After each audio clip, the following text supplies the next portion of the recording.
Hello friends, मैं गौरव। और अगर आपके हिसाब से ये लोग गरीब हैं तो आप बिल्कुल गलत हो, क्योंकि इनके पास मिडिल क्लास फैमिली से भी ज्यादा पैसा है। तो आखिर गरीब इंसान का डेफिनेशन क्या है भाई? और कहीं इस डेफिनेशन में आपका नाम तो शामिल नहीं है। वेल, गरीबी की डेफिनेशन की भूल भुलैया में खोने से खुद को रोको और जरा ये सुनो कि the journal of risk and uncertainty में पब्लिश स्टडी में ये पाया गया था कि सबसे ज्यादा लॉटरी जैसे जुए में पैसा उड़ाने वाले गरीब लोग हैं। जो अपनी कमाई का 9% लॉटरी टिकट्स पर उड़ा देते हैं वो गरीब लोग हैं। लेकिन आखिर क्यों? वेल, इसके पीछे के रीजन पर प्रकाश डालने से पहले मैं आपको बता दूं कि अगर आपको लगता है कि इनकी तरह जुए पे पैसे उड़ाने की बजाय अगर आप पैसों को बैंक में डिपॉजिट करके उन्हें इंटरेस्ट के साथ बढ़ा सकते हो, फिक्स डिपॉजिट पे रख के, तो आप फिर से गलत हो, क्योंकि बैंक असल में आपके पैसे की वैल्यू को दिन ब दिन नीचे गिराता है और आपको पता भी नहीं चलता है। तो अगर आप क्या, क्यों, कैसे जैसे सवालों में उलझ रहे हो और ये जानना चाहते हो कि क्या इससे बचने का कोई रास्ता है भी, तो चलिए शुरू करते हैं हमारा आज का ये video titled what poor people waste money on. चलिए शुरू करते हैं सबसे पहले सवाल के जवाब से। आखिर गरीब इंसान की डेफिनेशन क्या है? तो जब किसी की लायबिलिटीज उसके एसेट से ज्यादा होती है तो इसका मतलब वो एक गरीब इंसान है। सीधे सीधे कहें तो जो अपने डेली एक्सपेंसेस को मीट करने में स्ट्रगल करते हैं। और अगर इंडिया की ओवरऑल पॉपुलेशन की बात करें तो वो 138 करोड़ की है, जिसमें से 2020 में कोविड-19 के चलते 80 करोड़ से ज्यादा लोग बिलो पॉवर्टी लाइन में आए और अब इनका काउंट शायद और भी बढ़ गया है। पर असल सवाल तो यह है कि इंडिया एक इंडिपेंडेंट कंट्री बनने के बाद भी आखिर लोग इतने गरीब क्यों हैं? तो इसके 3 मेन रीजंस हैं, जिसमें पहला है लेस डेवलप्ड स्टेट्स, यानी इंडिया के कुछ हिस्से वीक इकोनॉमी के चलते आज भी डेवलप नहीं है, जैसे कि नॉर्थ ईस्ट के स्टेट्स। दूसरा है इकोनॉमिक रिफॉर्म्स। 1990s में इकोनॉमिक रिफॉर्म्स के समय सिर्फ लाइसेंस्ड ऑर्गेनाइजेशंस जैसे प्राइवेट सेक्टर और गवर्नमेंट एजेंसीज को ही फायदा मिल पाया था, जिससे इंडिया के गरीब लोग इस रिफॉर्म का फायदा नहीं उठा सके। और तीसरा है एम्प्लॉयमेंट अपॉर्चुनिटीज। इंडिया में हर दिन कोई ना कोई स्कीम्स निकलती है, जैसे स्वर्ण जयंती ग्राम, स्वरोजगार योजना, संपूर्ण ग्रामीण रोजगार योजना एटसेट्रा। लेकिन फिर भी इंडिया की एम्प्लॉयमेंट ग्रोथ रेट 2021 में सिर्फ 43% पर ही थी। बट क्या ये सिर्फ गवर्नमेंट की वजह से ही हुआ है? वेल, नहीं, इसके 2 और भी बड़े रीजंस हैं। पहला reason poor people trying to look rich और दूसरा बैंक्स। तो चलिए जानते हैं कि आखिर इंडिया में कैसे लोग खुद की ही आदत से गरीब बनते जा रहे हैं। इसमें लोग 4 तरीकों से फंसते हैं। You better watch out. Point number 1 है ग्लैम एंड ब्यूटिफिकेशन।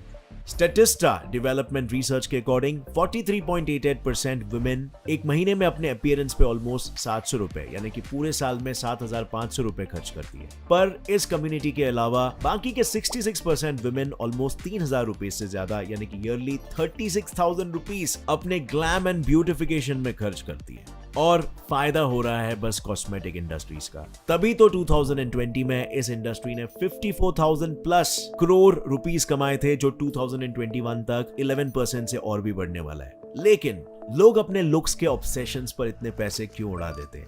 तो अब जब लोगों से हम पहली बार मिलते हैं तो हम उनके लुक्स पे ज्यादा फोकस करते हैं और बाद में उनकी इंटेलिजेंस पे, है ना? इसी तरह बिजनेस सेक्टर में भी गुड लुकिंग लोगों को ज्यादा मौका इसीलिए दिया जाता है क्योंकि हमारा मानना है कि उनके एटिकेट्स अच्छे होते हैं। इसे हम साइकोलॉजी में द हेलो इफेक्ट कहते हैं। और क्लोथ्स, एक्सेसरीज और मेकअप इंडस्ट्रीज के बिलियंस में प्रॉफिट कमाने की बात हम सभी जानते हैं, पर फिर भी लोग अपनी एक्चुअल नीड पर फोकस करने की जगह अपनी एक्सटर्नल ब्यूटी को इंप्रूव करने में लगे हुए हैं।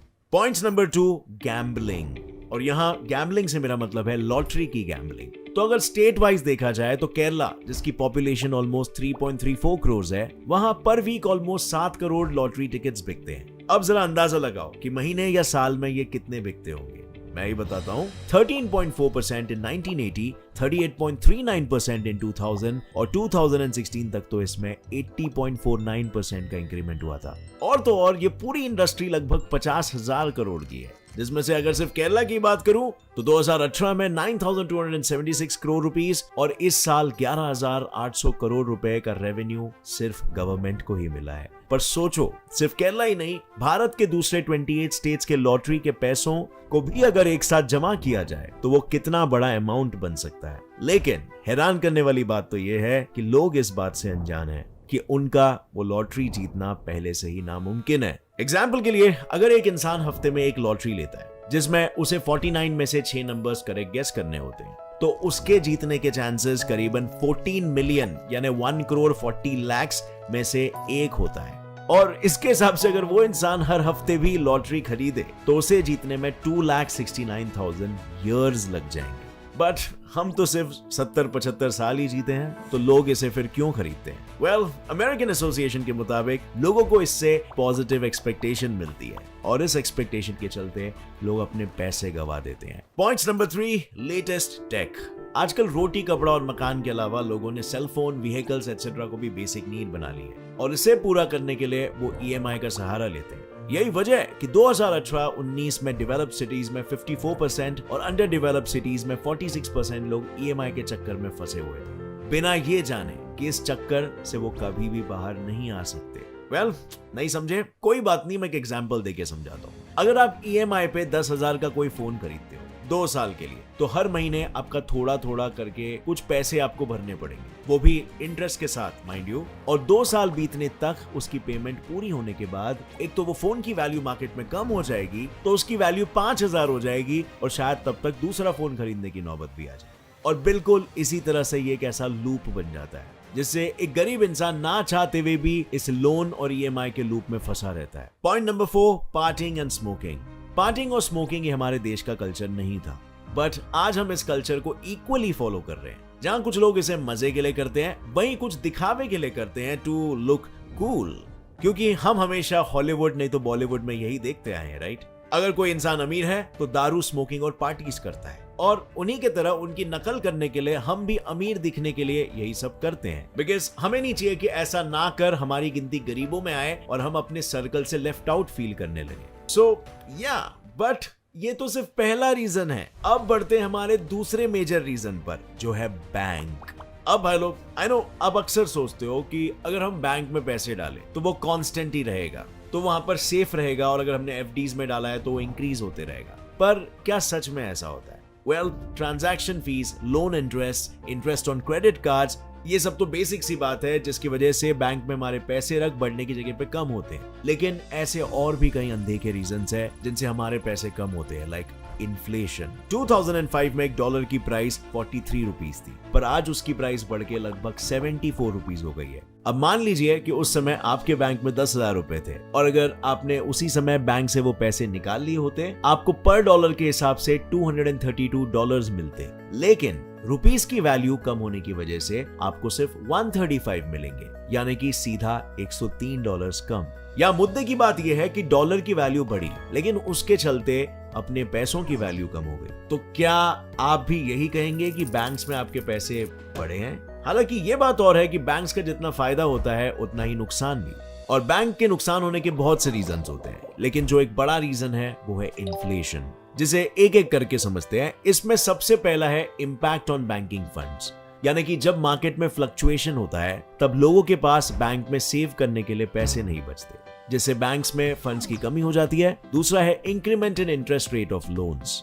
इन्फ्लेशन की वजह से बैंक्स लोन पे अपना इंटरेस्ट रेट्स बढ़ा देती है, जिसकी वजह से लोग लोन लेने का आइडिया ड्रॉप कर देते हैं। और आखिरी रीजन है demand of credit increases, which means fluctuation के समय जब जनता को पैसों की जरूरत होती है तब फंड ना होने की वजह से बैंक उन्हें पैसे नहीं दे पाती। अब ये सब देख के आप यही सोच रहे होंगे कि क्या इसका कोई सोल्यूशन नहीं है? भाई लोग, अगर मेरी मानो तो मैं आपको अब कुछ ऐसे तरीके बताऊंगा जिसे फॉलो करने से आप इस गरीबी की रेखा को पार कर सकते हो। तो पहला है एसेट्स।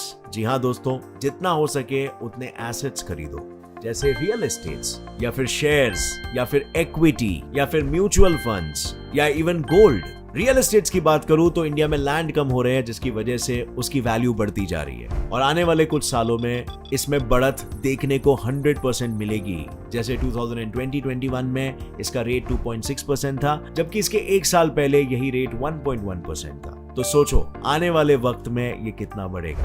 और अगर मैं बात करूं गोल्ड इन्वेस्टमेंट की, तो गोल्ड हम सभी के लिए एक अच्छा इन्वेस्टमेंट हो सकता है, क्योंकि हर साल इसका रेट बढ़ते जा रहा है। इतना ही नहीं, मार्केट में फ्लक्चुएशंस होने पर भी इसका रेट बढ़ता ही रहता है। जैसे कुछ साल पहले की बात करूं, जब 2015 में इसकी पर कैरेट प्राइस 26,000 थी, लेकिन आज इसकी रेट पर कैरेट 56,000 तक पहुंच गई है। अब अगर किसी इन्वेस्टमेंट में 5 साल में आपको दुगना प्रॉफिट हो रहा है, तो इसमें कोई खराबी है क्या? और अगर मैं बात करूं stocks, mutual funds, crypto currencies की, तो मेरी मानो तो शेयर मार्केट और म्यूचुअल फंड्स दोनों ही अच्छे इन्वेस्टमेंट हो सकते हैं। और कई लोग इसमें इन्वेस्ट भी कर रहे हैं, क्योंकि म्यूचुअल फंड्स में हमें 8 to 10% रिटर्न मिलता है और शेयर्स तो हम हर कंपनी के खरीद सकते हैं, फिर वो चाहे कितनी भी बड़ी क्यों ना हो, और इसमें भी परसेंटेज वेरी करता है। अगर सिर्फ रिलायंस की बात करूं तो 1995 में इसकी शेयर की प्राइस 35 रुपीज थी, पर अब इसकी प्राइस बढ़ के 2419 रुपीज हो गई है। ऐसे में अगर आपको शेयर मार्केट की नॉलेज हो जाए तो ये आपके लिए एक बहुत ही अच्छा इन्वेस्टमेंट साबित हो सकता है। इनफैक्ट आज क्रिप्टो को भी लोग सबसे ज्यादा सिक्योर इन्वेस्टमेंट समझते हैं,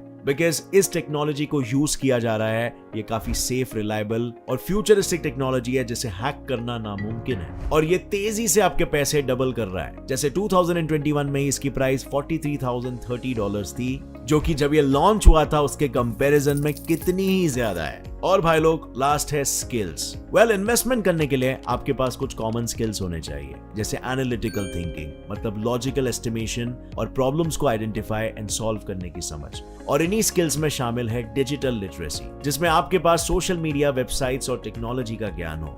नेक्स्ट है फाइनेंस लिटरेसी, यानी मनी मैनेजमेंट। जैसे अगर आपकी इनकम आपके एक्सपेंसेस से कम है तो आपके पास पैसों को संभाल के उसे यूज करने की समझ होनी चाहिए, एंड इफ पॉसिबल उसे इन्वेस्ट करके उसे और ग्रो करने की। और लास्टली है डिसीजन मेकिंग, मतलब आपको आपके लाइफ के डिसीजन लेना सीखना होगा, एक समझ रखनी होगी ताकि आप थॉटफुल एंड स्ट्रेटेजिक डिसीजन ले सको। एंड ये मेरा मानना है, हर एक टीनेजर एंड यंग एडल्ट को यहाँ पर जितना हो सके इन्वेस्टमेंट करना चाहिए, और इससे वो गरीबी रेखा से मीलों दूर रहेगा। सो भाई लोग, अब आप प्रीटी मच जान गए हो कि एक गरीब इंसान और एक अमीर इंसान में क्या डिफरेंस होता है। दोनों के स्पेंडिंग पैटर्न्स में डिफरेंस होता है, दोनों के माइंडसेट में डिफरेंस होता है, दोनों के थॉट प्रोसेस और इन्वेस्टमेंट में डिफरेंस होता है। उम्मीद है इस वीडियो से आपको कुछ नया सीखने मिला और आपको एक डिसेंट डायरेक्शन मिला कि आपको क्या करना है लाइफ में। अगर इस वीडियो की बात आपको समझ आई तो एक लाइक जरूर ठोकना। Gets it life fact channel को अभी सब्सक्राइब कर लो और बेल नोटिफिकेशन दबा दो, ताकि आगे आने वाली हमारी कोई वीडियो की अपडेट आप मिस ना कर सको। स्टे क्यूरियस भाई लोग, keep learning and keep growing. जय हिंद।